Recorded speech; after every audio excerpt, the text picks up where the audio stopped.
നമ്മൾ പണ്ട് ആടുജീവിത അനുഭവങ്ങളെല്ലാം അനുഭവിച്ചിട്ട് ഇപ്പോൾ നമ്മൾ പിന്നെ കാട് ജീവിതത്തിലേക്ക് വന്നിരിക്കുകയാണ്. നിലമ്പൂർ കാട്ടിൽ വന്ന് ഇവിടുത്തെ ആ തേക്കും തോട്ടവും ആനകളും കൂട്ടത്തോടെ ആനകളും എല്ലാവരെയും കണ്ട് രസിച്ച് ഇങ്ങനെ പോയിക്കൊണ്ടിരിക്കുകയാണ്. അപ്പോൾ ഞങ്ങൾ 3-4 ആൾക്കാരുണ്ട്. ഞങ്ങളെല്ലാവരും നല്ല ഹാപ്പിയിലാണ്. ഇവിടെ വന്നപ്പോഴാണ് ഇവിടുത്തെ ആ നിലമ്പൂരിലെ കാട്ടിനെ പറ്റി നമുക്ക് മനസ്സിലാകുന്നത്. നമ്മൾ ഇങ്ങനെ പറഞ്ഞു കേട്ടിട്ടുണ്ട് നിലമ്പൂർ എന്നല്ല, പക്ഷേ ഇങ്ങനെയൊക്കെയുള്ള രീതിയാണെന്നൊന്നും ഞങ്ങൾ അറിഞ്ഞില്ല. അതിൽ ഇവിടുത്തെ ഒരു നല്ലൊരു ഉദ്യോഗസ്ഥനാണ് ഞങ്ങളിപ്പോൾ ഇത് കാണിക്കാനായിട്ട് ഇവിടെ കൊണ്ടുവന്നത്. അപ്പോൾ ഞങ്ങൾക്ക് നല്ല സപ്പോർട്ടാണ് ഇവിടെ. അത് പിന്നെ ഇതുവരെ ഞാനിത് ഒരുപാട് സ്ഥലത്തൊക്കെ പോയിട്ടുണ്ട്, പക്ഷേ ഇതുപോലെ ഇപ്പോൾ കൂട്ടത്തോടാണ് 10-20 ആന ഒന്നിച്ച് ഞങ്ങളിപ്പോൾ വന്ന് ഞങ്ങൾ കണ്ടത്. അപ്പോൾ അത് നല്ലൊരു അനുഭവമായിരുന്നു ഇപ്പോൾ ഇവിടെ വന്ന് കണ്ടതൊക്കെ. നജീബ്ക്ക് അനുഭവിച്ച ജീവിതങ്ങളെ തുടക്കത്തിൽ ഈ വെള്ളക്കെട്ടൊക്കെ ഉള്ള സ്ഥലത്ത് ആലപ്പുഴക്കാരനല്ലേ? വെള്ളക്കെട്ട് കടലിൽ പോകുമായിരുന്നു. ഞങ്ങളുടെ താമസിക്കുന്നതെന്ന് പറഞ്ഞാൽ കായലും കടലും കൂടെ ഉള്ള ഒരു ദ്വീപ്. അപ്പുറം ഇപ്പുറം 100 മീറ്റർ 200 കാണത്തില്ല, 100 മീറ്റർ അപ്പുറം ഇപ്പുറം. 100 മീറ്റർ അങ്ങോട്ട് പോയാൽ കടൽ, 100 മീറ്റർ ഇങ്ങോട്ട് വന്നാൽ ഭയങ്കര കായംകുളം കായലാണ്. അപ്പോൾ അങ്ങനെ ജീവിച്ച് വന്ന് ഞങ്ങളാണ് ലാസ്റ്റ് ഞാൻ മരുഭൂമിയിലേക്ക് പോകുന്നത്. അവിടുന്ന് കാട്ടിലേക്ക് വെള്ളം പോലും ഇല്ലാത്തവർ ജീവിതം ഇപ്പോൾ ഞാൻ കാട്ടിലേക്ക് വന്നിരിക്കുവാണ്. നമ്മുടെ ജീവിതത്തിൽ അന്ന് മുതൽ നല്ല നല്ല അനുഭവങ്ങളാണ് ഇപ്പോൾ ഓരോ സ്ഥലത്ത് ചെല്ലുമ്പോഴും. ഇവിടെ വന്നപ്പോഴിപ്പോൾ ഇതൊക്കെ കാണാൻ പറ്റിയില്ലേ, ഇങ്ങനെ ഇതുവരെ കാണാത്ത കാര്യങ്ങളൊക്കെയാണ് ഇപ്പോൾ ഞാൻ കണ്ടത്. മരുഭൂമി ആലോചിക്കുന്ന സമയത്ത് മനസ്സിൽ ഇപ്പോഴും പേടിയുണ്ടോ?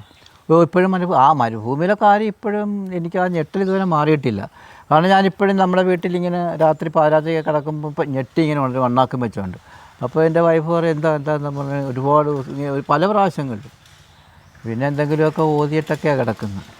ആ ഫീലിംഗ് ഇപ്പോഴും മാറും. നമ്മളിപ്പോൾ ഇവിടെ അവിടുന്ന് വന്ന് എത്രയോ കൊല്ലമായിട്ടും അവിടുത്തെ ആ ചിന്ത മനസ്സിൽ നിന്ന് അങ്ങോട്ട് വിട്ടുമാറുന്നില്ല.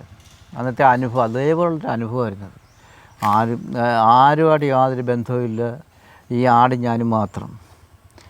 അറബിയോട് ഇരിക്കുന്നെങ്കിലും അദ്ദേഹം ഒരക്ഷരം നമ്മളിത് മിണ്ടുകയോ ഒന്നും ചെയ്യത്തില്ല. ഇങ്ങനെ കാര്യങ്ങൾ ഇത് ചെയ്യുന്ന കാര്യം, ആടിനെ കൊണ്ടുപോകാനും വെള്ളം കൊടുക്കാനും തീറ്റ കൊടുക്കാനും പിന്നെ ഉണങ്ങിയ കുബൂസ് കഴിക്കാനും, ഇതൊക്കെയാണ് നമ്മുടെ ജോലി. പകുതി കൂടുതൽ നമ്മൾ പിന്നെ സ്വയബോധം നഷ്ടപ്പെട്ട്. പിന്നെ എനിക്ക് ഈ ദിവസം ഏത് ദിവസമാണെന്ന് മോൾ നമ്മൾ രാത്രി കിടക്കുമ്പോഴിങ്ങനെ ഫ്ലൈറ്റ് പോകുന്നുണ്ട്. എന്നിട്ട് ഞാൻ പല പ്രാവശ്യവും ഇതിങ്ങനെ തുണി എടുത്തിട്ട് ഇങ്ങനെ ആട്ടി കാണിച്ചിട്ടുണ്ട്. ഹെലികോപ്റ്റർ ഇങ്ങനെ പറക്കുമ്പോൾ അവരെങ്കിലും വന്ന് രക്ഷപ്പെടുത്തിക്കൊണ്ട് പോകും, പക്ഷേ അവർ കാണുന്നില്ലായിരിക്കും. അങ്ങനെയൊക്കെ ഒരുപാട് സംഭവങ്ങളൊക്കെ ഉണ്ടായിട്ടുണ്ട്.